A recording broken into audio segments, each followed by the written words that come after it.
Hey everyone, and welcome to Home in Progress, brought to you by RepcoLite Paints and Benjamin Moore. I'm Dan Hansen, and this is the podcast where we talk about homes, the people who shape them, and the projects that make them better, eventually. You know, whether you're deep in a remodel, maybe you're halfway through a fix-it job, or, who knows what. Maybe you're just looking for a little inspiration wherever you're at. In the grand scheme of things, you're in the right place. And right off the bat, I apologize. I was out of coffee today, and out of the normal coffee that I make. And so I grabbed a bag of coffee that my son, my eldest son, had purchased, and I made that up, and I drank that down, and now my head is pounding, and I looked on the bag to figure out what is going on. This is strange.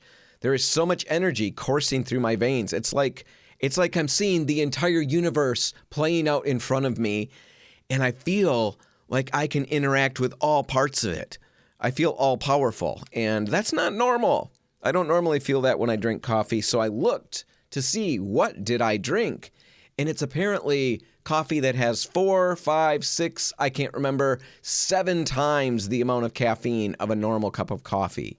So I know I already talk like a crazy person. I can only imagine what's in store for you. I am trying desperately to rein my horses in. My horses are running. My horses are going crazy. I'm trying to rein them in and slow my mouth down. But I do apologize in advance if I am unable to control those wild beasts. Anyway, Home in Progress. That's what you're listening to. I talked about it last week. I'll mention it briefly again. I've changed the name of the show. It's going to be same old content as the RepcoLite Home Improvement Show, so no improvements there. Same old thing, just a different wrapper, a different package. All right, Home in Progress. On the show this week, I want to do what I've done for the past few years, and I want to take a deep dive into 4th of July related topics. There are some home improvement takeaways in all of this, but really, these are just fun. I had a lot of fun with the topics today. Now, I've got 2 of them picked, and coming up in a little bit, we're going to get to one where I take a deep dive into Revolutionary War hero Paul Revere. Now, I don't know what you think you know about the man, the myth, the legend, Paul Revere, but I can pretty much promise you that I'm going to surprise you with at least a few things. It's a lot of fun. That's coming up in a bit. But right now, if I asked you to picture a colonial-era home, say something from the 1700s, what do you see? What do you imagine? A plain white clapboard house, maybe black shutters, maybe a weathered red barn sitting somewhere nearby? What about the interiors? Do you picture calm, muted, conservative color schemes? Well, that's the image that a lot of us carry, but it's not the full story. Colonial America was more colorful than we usually give it credit for. In fact, the colors people used were sometimes far bolder and far more vivid than we'd expect. And it's not just theory. In recent years, preservation experts from the Colonial Williamsburg Foundation, which is the organization behind the Living History site in Virginia, they've been using microscopes, they've been using chemical analysis and all of those things to examine old paint layers. And what they found under the centuries of fading and layered paint is really surprising. They're finding bright blues, deep greens, rich ochres, even emerald tones. And these findings are reshaping all of our assumptions about colonial interiors. We've talked about this on the show before, probably, I think it was a couple years ago, maybe 3 years ago or more. We talked about the bright chrome yellow that Thomas Jefferson used to paint the dining room at Monticello. It was loud, it was bold, and it definitely wasn't the Wedgwood blue color that previously we had thought he painted that room. It was really, really interesting stuff. But that kind of vibrancy wasn't available to just anybody.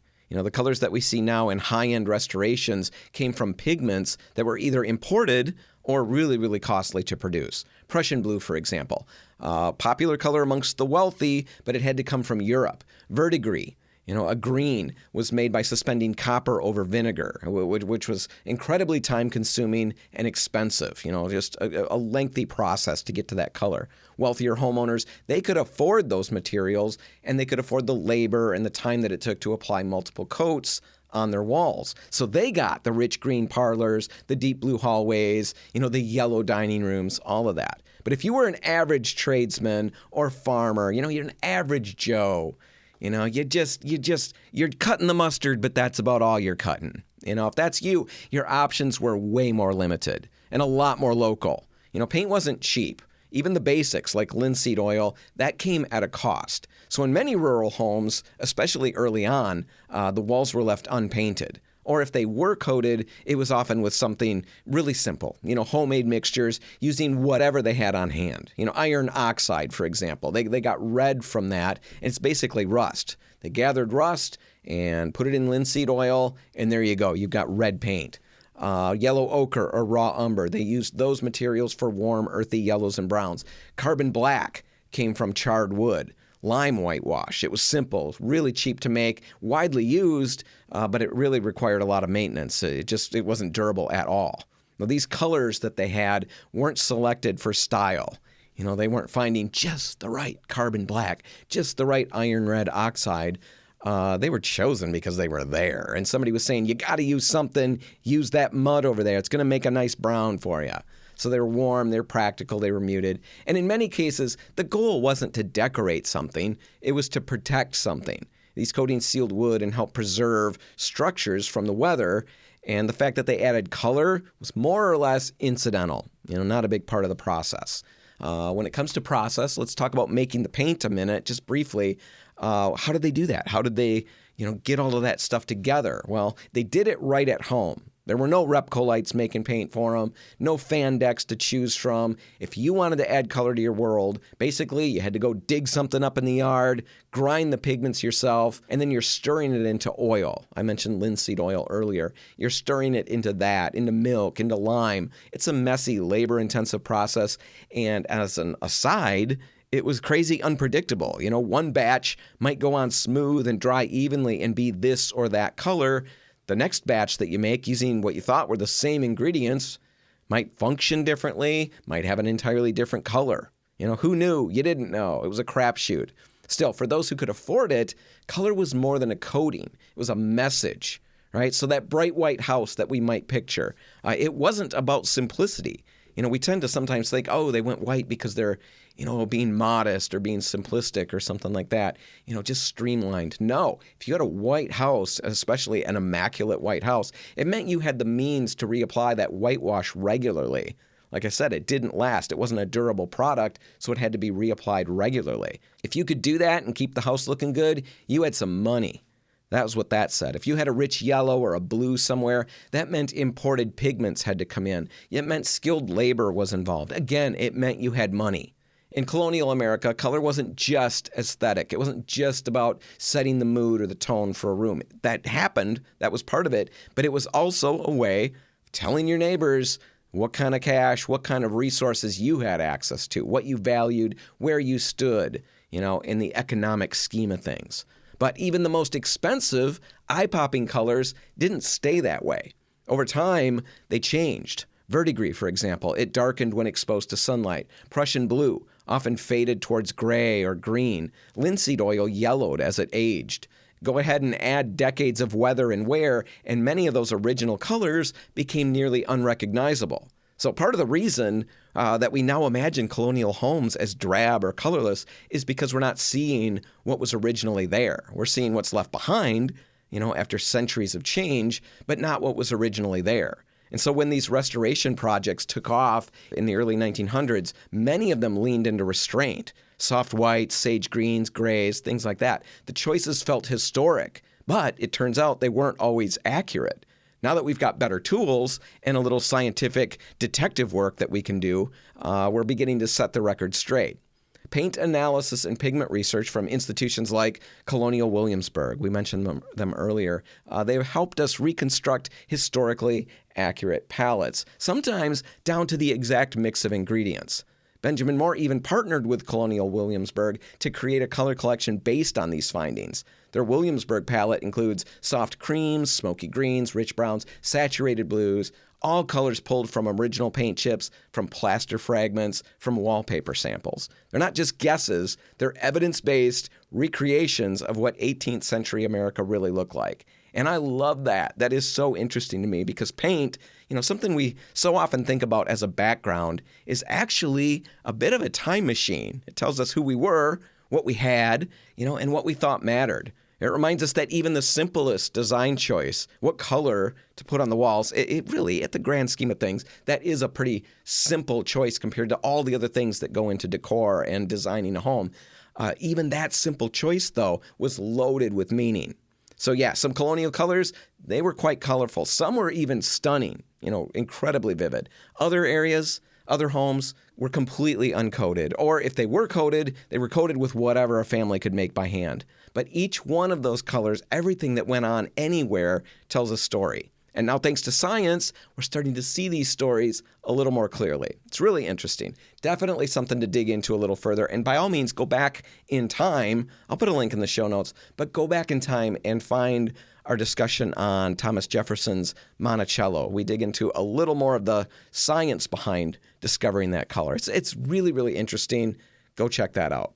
All right, that's enough of that. Now I want to talk about Paul Revere, the man, the myth, the legend. There is so much more going on with Paul Revere than you probably know, and we're going to get to that after this. You're listening to Home in Progress, real projects, real life, and a little bit of paint on your hands, in your eyes, in your hair, on your shirt, everywhere. Home in Progress is sponsored by RepcoLite Paints and Benjamin Moore, offering expert advice, premium paint, and all the tools you need to keep your home moving forward. And we're back. You're listening to Home in Progress, sponsored by RepcoLite Paints and RepcoLite Paints and Benjamin Moore, and we're working our way through another 4th of July extravaganza. I love the 4th of July. I get so giddy that my voice breaks. That's what happened earlier. It's not that I'm still growing into a real boy. It's because I'm just that excited. Anyway, I love the 4th of July. I think because of its close connection to the American Revolution. I'm not a big fireworks fan or all of those things. I like grilling hot dogs. I like having a day off. But I think the biggest reason I'm drawn to the 4th of July is just, the connection that it has to the American Revolution. Ever since I was a little kid, little Danny always loved reading about George Washington, Valley Forge, Ben Franklin, and all of those people. It's an amazing period in our history. And there's just something about how all of these people, were in the right place at the right time. It's amazing. And yes, I'm well aware that they were all flawed individuals in one way or another. They weren't perfect. They made mistakes like the rest of us make, but still, there's still something really interesting in the fact that they were all there at the right time, all there together. I read something interesting the other day. The average written constitution around the world lasts about 17 to 19 years before it has to be replaced or significantly revised. By that standard, the U.S. Constitution is practically ancient since it's been in place since 1789, making it not only one of the oldest written national constitutions still in use, but probably the most influential, especially considering that it's governing such a large, diverse, and ever-evolving country, and has done so for over 2 centuries. Now, realizing that the people needed to craft that document all happened to be in the same place around the same time is pretty amazing. It's a great, great human story. I love it. And right now, I want to look at one of these characters from the Revolutionary War, not so much from drafting the Constitution, but just from the Revolutionary War period. I want to look at one of these guys, Paul Revere. Now, when you hear the name Paul Revere, I'm betting that you're thinking of a guy on a horse riding through the Massachusetts countryside, hollering, "The British are coming! The British are coming!" And then he's getting, shushed, shh, by ladies with their babies or old men who, just got up to go to the bathroom and they're trying to get back to sleep and they don't want to hear this stuff. But Paul Revere is just riding through. That's probably the image in your mind. That's one of those images that's burned into our minds from an early age. And whether we know it or not, it's largely there because of Henry Wadsworth Longfellow's poem, Paul Revere's Ride. Now, that poem, it's not an incredibly, or at least it's not an entirely, I should say, historically accurate poem or representation of the events, but still, it painted quite a picture, and it really embedded itself in the national psyche. So that's how we know Paul Revere. But Paul Revere's importance in the grand scheme of the country is way more than that one midnight ride. And I'm going to get to that. But let's start at the beginning. And for Paul Revere, like most people, the beginning means we got to start with his birth. And right off the bat, the guy's interesting. He's not going to be born just like everybody else because he's Paul Revere, dang it. And he's born in 2 different years. All right? Same guy, singular person, born in 2 different years. Not twins, same guy, 2 different years. He's born in both 1734 and 1735. Are you working that one out? Are you thinking it through? Do you think you have the answer? He was born in those 2 years, 11 days apart. All right, so it's not midnight on December 31 that he starts to be born and then happens to be born the rest of the way, completes the deal on the new year. No, 11 days apart. How in the world did that happen? It's a fun little trivia fact. You can break this out at your 4th of July event and festivities later today. Here's the deal. Paul was originally born on December 21, 1734. All right? Fully born, there he is, boom, Paul Revere in the world. December 21, 1734, according to the old Julian calendar that was being used in the British colonies at the time. But when Britain adopted the Gregorian calendar in September of 1752, the calendar shifted forward by 11 days, and all of a sudden Paul's official date of birth went from December 21, 1734 to January 1, 1735. All right, so we have a man with 2 birthdays, but that's just the tip of the iceberg when it comes to Paul Revere. So he was born on January 1, 1735. We'll use that date to Apollos Revere. His original name was Revoir. Revoir, ha ha ha. It was French. He was born to Apollos Revoir and his wife Deborah. Now, Apollos had moved to Boston from France in 1716, and around 1722, he changed that name to Revere, probably because his wife-to-be's family, they were native Bostonians. I bet they couldn't pronounce revoir, and they probably said it with some ridiculous fake French accent like you hear in the cartoons. Revoir, ha ha ha. I bet that's what they said. He was sick and tired of listening to it, and so he said, look, changing the name. It's not going to be Revoir anymore. It's just going to be Revere. So you guys can say that. Say Revere. Anyway, Apollos changed his last name to Revere. That is not important to this part of the story, but I was really hung up on that, so I wanted to drill into that in a lot more detail than was necessary. He changed his name to Revere, married Deborah, and then set up a silver shop on Boston's North End. And it was there, in that silversmith shop, that young Paul, a wee lad, just a wee whippersnapper, he began learning the silversmithing craft, working side by side with his pappy.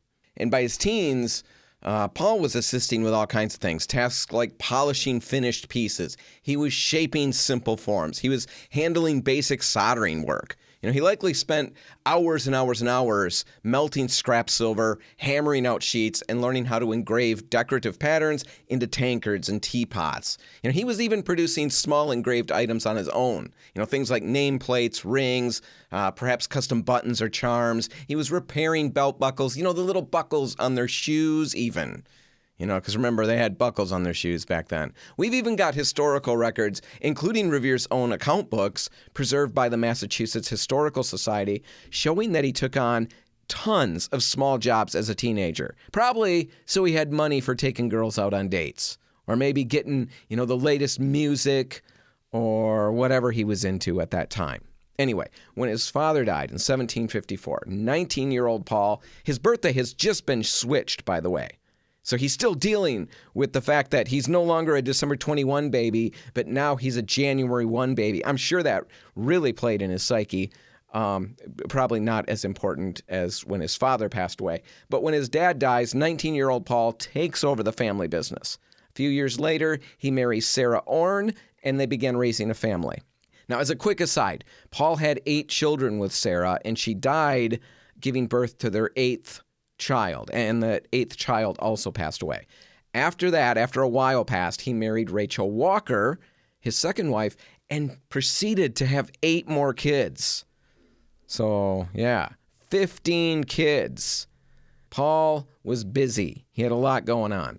Now, when we look at the pieces, let's get back to the important stuff. Let's look at the stuff that he's making. So when we look at the pieces, the silver that he's producing in this period, the cream pitchers, the tankards, the sugar bowls, all of those things, probably cool little salt shakers, little salt and pepper shakers sets. I'm sure he was doing all of that stuff. He probably made the cream pitchers that look like a cow, that you grab the tail and you pour it and the milk comes out of its mouth, which doesn't make any sense at all. Right? Anatomically, that's not where the milk should come from. But anyway, I don't know that Paul made those. Don't take me to the bank on that. But when we look at the stuff that we know he did make, the cream pitchers, the tankards, the sugar bowls, we see that his skills are developing, right? We see that they're coming along, but he's still coloring inside the lines. He's not really breaking new ground. He's duplicating what's popular, and he's doing the things the same way that his dad did them. But in 1768, that starts to change. And we're going to explain what happens that brings that change about right after this. Stick around. Home in Progress is brought to you by RepcoLite Paints and Benjamin Moore. Top tier paint, expert advice. Your next project is way easier than you think it's going to be. So what is this big change that I'm talking about? How do we see it evidenced? Well, we see it evidenced in an item that he creates. Probably one of the most famous pieces that he creates, the Liberty Bowl. Now, by this point in his career, he's been running his own shop for about 14 years or so. So his confidence is growing, his skill is deepening, but it's not just Paul Revere who's changing. That's important, as we look at his whole life. It's not just him who's experiencing these changes. The whole colony is changing. All of the colonies are changing. Public sentiment is shifting. People are growing restless. Tensions with the British are heating up. And Paul Revere himself is becoming more and more committed to the revolutionary cause. Now, out of that moment comes the Liberty Bowl. Now, at first glance, it's just a punch bowl. 11 inches across, raised from a single sheet of silver. It's hand engraved. But it's way more than just that. It's also a political statement. Now, the engravings on the bowl, they honor the 92 members of the Massachusetts Assembly who had defied the crown. So it's clearly political in that regard, but there's way more cool stuff to this story. See, it was designed not just to sit on a shelf like a fancy participation trophy. It was commissioned and designed to be passed around at gatherings of the Sons of Liberty. You know those guys, right? Boston Tea Party guys, the Sons of Liberty. It's passed around at their gatherings, filled with punch, and then it's emptied in acts of noisy public defiance. I can picture it. Sam Adams, John Hancock, Patrick Henry, the give me liberty or give me death guy, all of them gathered in some back room, hollering, passing the bowl, plotting their next move. Now, for us today, a punch bowl probably brings to mind, grandma's house, fancy parties at grandma's house, church potlucks, things like that. But in the 1760s and the 1770s, punch was political. And it was a communal drink, usually alcoholic, and it was served at taverns and private meetings, places where people would meet to talk, argue, organize, things like that. And as the revolution is gaining steam, those gatherings, of course, became hotbeds of resistance. So when the Sons of Liberty pass around a punch bowl like Paul Revere's Liberty Bowl, it wasn't just for refreshment. They weren't looking for a little dab of sherbet on a hot day. It was a ritual, sherbet in punch. That's a common recipe that we have for making punch when I was a kid. They weren't looking for sherbet. They were experiencing a moment of unity. You weren't just sipping a drink here. You were toasting the rebellion. You were thumbing your nose at the crown, Take that, Your Majesty. How do you feel about it now? We're drinking from the Liberty Bowl here. You were raising a glass in protest. So yeah, it was a punch bowl, but it was also a symbol, a shared act of resistance. And in that way, Paul Revere's Liberty Bowl was more than just a beautiful piece of silver. It was a tool of the revolution. And the message didn't stop with the engraving and the symbolic act of drinking the punch. Even the design of the Liberty Bowl itself was rebellious. It was clean, neoclassical. It was stripped of, the over-the-top flourishes that defined the British aristocracy. It was elegant, but it was restrained. It was practical, not pretentious. That wasn't an accident. It was a deliberate break from the "we're better than you" aesthetic of the crown. Everything about the Liberty Bowl, from how it looked to how it was used, sent a message. It was a showcase of skill and craftsmanship, sure, but it was also the work of an artist who had something to say, which was a big shift from the work that he was previously producing. And on top of all of that, Paul Revere wasn't done adding new skills to his repertoire. That same year, 1768, he adds dentist to his growing resume. Dentist. On top of everything else, he's got time to become a dentist. He published an ad in the Boston Gazette thanking past clients and going on to announce that he's available to craft artificial teeth. Thanks for buying your paint from us. We just started doing dental work. That's the equivalent. If RepcoLite would run that ad, that's what Paul's doing. Thanks for letting me make your silver. Have you ever thought about having me make your teeth? Well, that's the ad that goes out. Now, he's not making full dentures like we would think of today, but he's making partials, and he's making them from ivory, animal tusk, metal, things like that. He saw a need, realized that he had the tools and the skills, and then he stepped into the gap. Some might even say the gap between people's teeth. He stepped right into that gap. That is so dumb. But he did. That's literally what he did. And because of that, because he stepped into the gap in various people's teeth, he stepped into the gap with a replacement partial. Because he did that, Paul Revere became a big part of history in yet another way, another unexpected way, and I bet you don't know this. Most of you won't know this. After the Battle of Bunker Hill in 1775, Dr. Joseph Warren, a fellow patriot, he was killed in that battle and he was buried in a mass grave. Months later, Paul Revere helps identify his body because he's able to recognize a dental prosthesis that he had personally made for the good doctor. That moment of recognition is widely regarded as the first known use of forensic dentistry in America, and it goes back to Paul Revere. So take that to your next little family event and whip that little fact out. You're going to have to work at it to get to the point where that isn't just coming out of the blue at people, but you can do it, and it's a good one. It's a good little tidbit that you can take with you. So yeah, Paul Revere, he's an accomplished silversmith. He's a dabbling dentist, but that's not all. He also becomes one of the most prolific engravers of his era. He produces certificates, illustrations, political cartoons, book plates, all of them meticulously etched into copper plates. His most famous work of this type of work is the engraving of the Boston Massacre.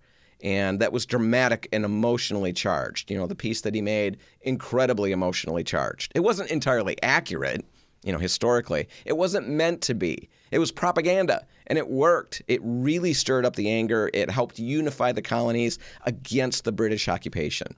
So Paul Revere, he's all of the things that I talked about, the craftsman, the dentist, the engraver, the illustrator, all of these things. But primarily, he's a patriot, deeply, deeply involved in the revolutionary movement.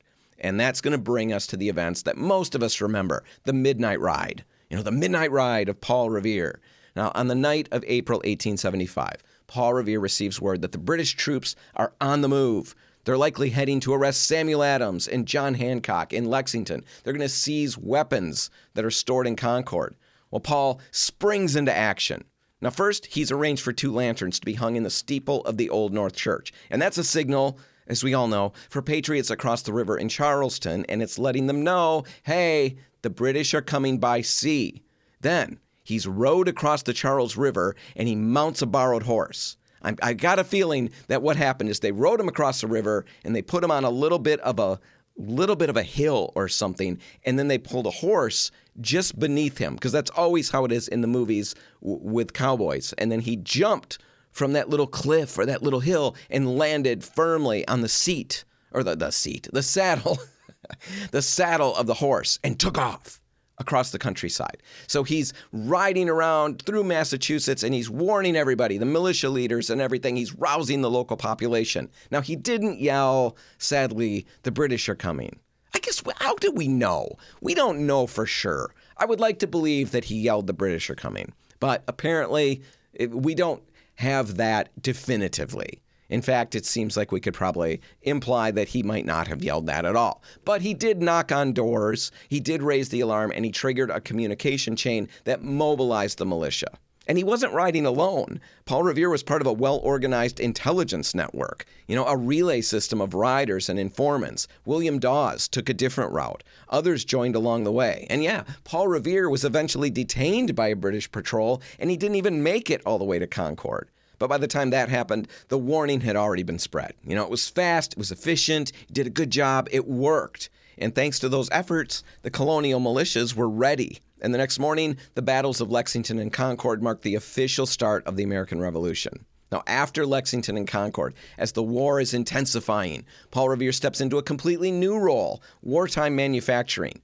The Massachusetts Provincial Congress tasks him with inspecting a newly created gunpowder mill in Canton. And there's a problem with this. Paul Revere has no background in chemistry or explosives or anything like that. But instead of passing the job off, he travels to a working mill in Philadelphia. He observes the process there, takes copious notes, notepad after notepad he's filling out, and then he returns to help oversee and improve the Massachusetts production. Now, that same year, he took on a government contract to cast cannons. Another thing he had absolutely no prior experience doing. Surprise, surprise, the first cannons that he made failed. They were losers. They were lemons.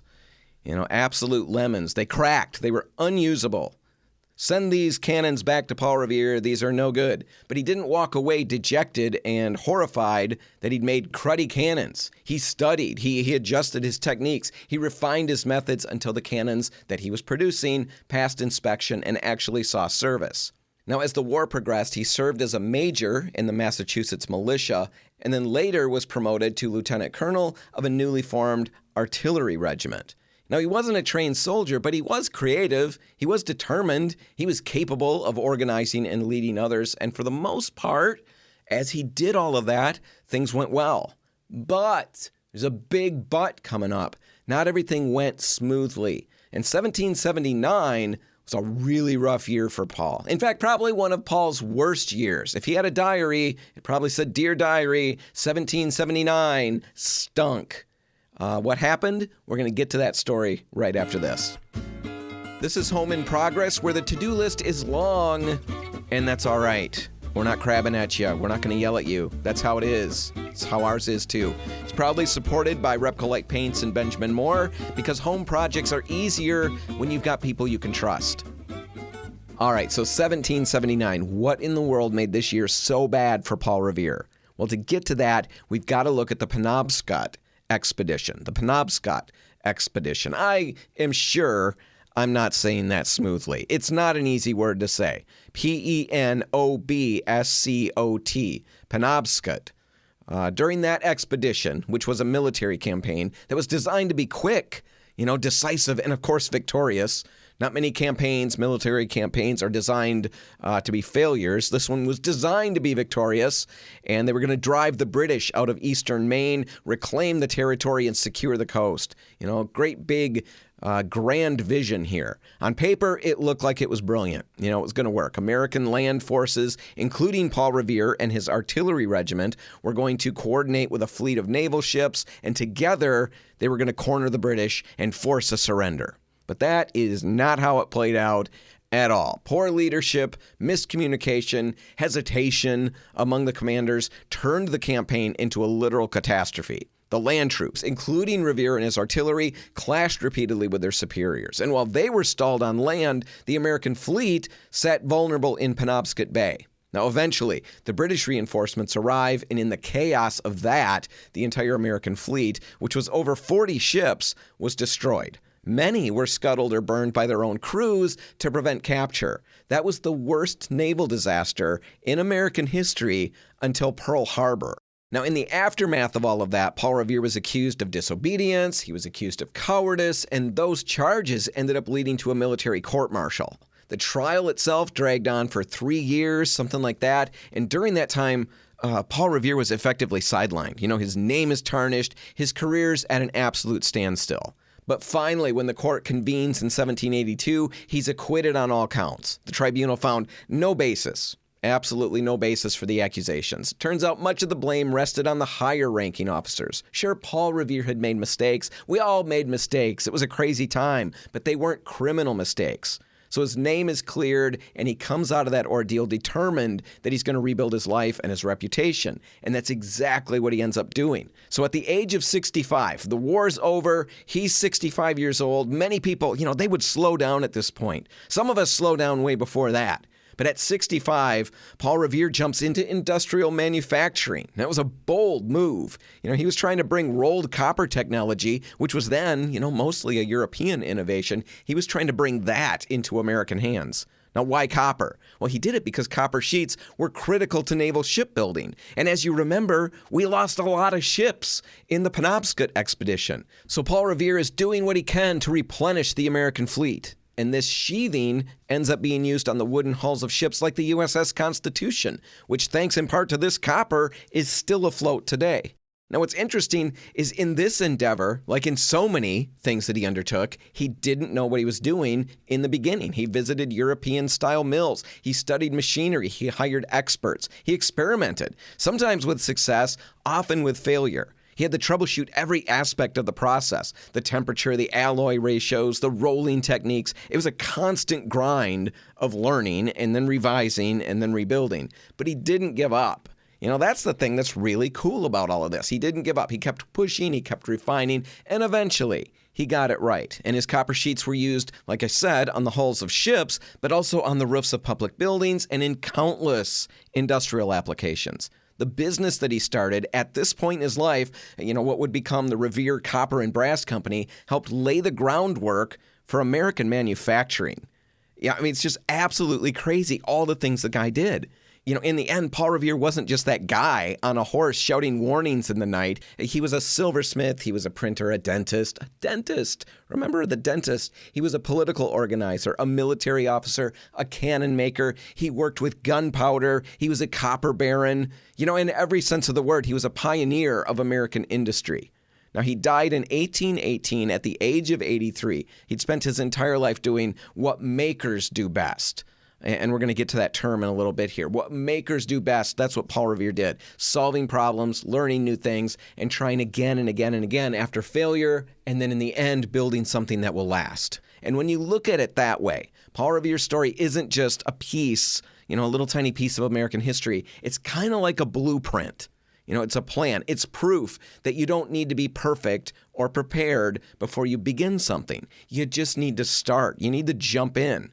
And that mindset, that approach to life, nowadays, we would call it the maker's mentality. And it's not just about building cabinets or fixing furniture. That's not just what a maker is. It's about the way you approach life. It's about being curious, being willing to learn. It's being willing to mess up. It's not needing to be perfect before you start something. It's saying, I don't know how to do this. In fact, I might not even have a clue, but I can figure it out. Or at least maybe I can figure it out. I'm going to try to figure it out. That's what Paul Revere did over and over and over again. That's why I spent this entire episode talking about him, most of the episode talking about him. He didn't always know what he was doing. He wasn't trained as a dentist, which is exactly the dentist we all want, right? In some instances, we want the degree, So in some instances, this isn't perfect. Back then, just jump in. It's a free for all. You don't mind touching people's mouths, the inside of it? Maybe dentistry is for you. Try. No, that's not what we want. We want the degree in dentistry and medical science. If you're going to cut me open and remove some innards, I'd like you to at least have a degree on your wall that means something. But in a lot of other situations, I'm talking around the home and stuff like that, it's okay to not know exactly what you're doing, but just to jump in anyway and learn along the way. Now, you've got to be smart. You jump in situations where you're not going to pose a threat to your family or to the safety of your home or the longevity of your home. I'm not saying figure out brakes, how to put brakes on your car on the fly. That's not part of the maker's mentality. You work with smaller things and build up to that. You change your windshield wipers. You change the battery in the car. You do all of that. And then you build up eventually over time as you're learning your skills and you're developing, you're gaining confidence, you're gaining insight, and eventually you tackle the bigger things. When it comes to painting, you don't start the very first time you open a can of paint, you don't paint the exterior of your home. You start with smaller things, build the confidence, build the skills. The maker's mentality is a first step, a necessary first step to all of that. And it's the step that says, I don't know it now, but I'm willing to jump in and try. I'm willing to learn, and I'm willing to deal with some failure. I'm not going to be perfect, but I'm going to still plow through. I'm going to persevere, and I'm going to get there.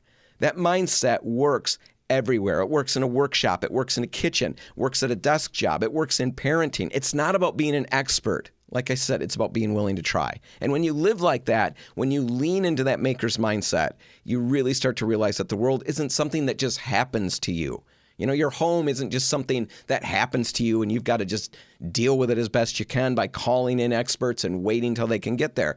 When you've got a maker's mindset, you gain agency. You know, you can shape things, you control things, you can fix things. You're not waiting for somebody else necessarily. You're willing to jump in and try.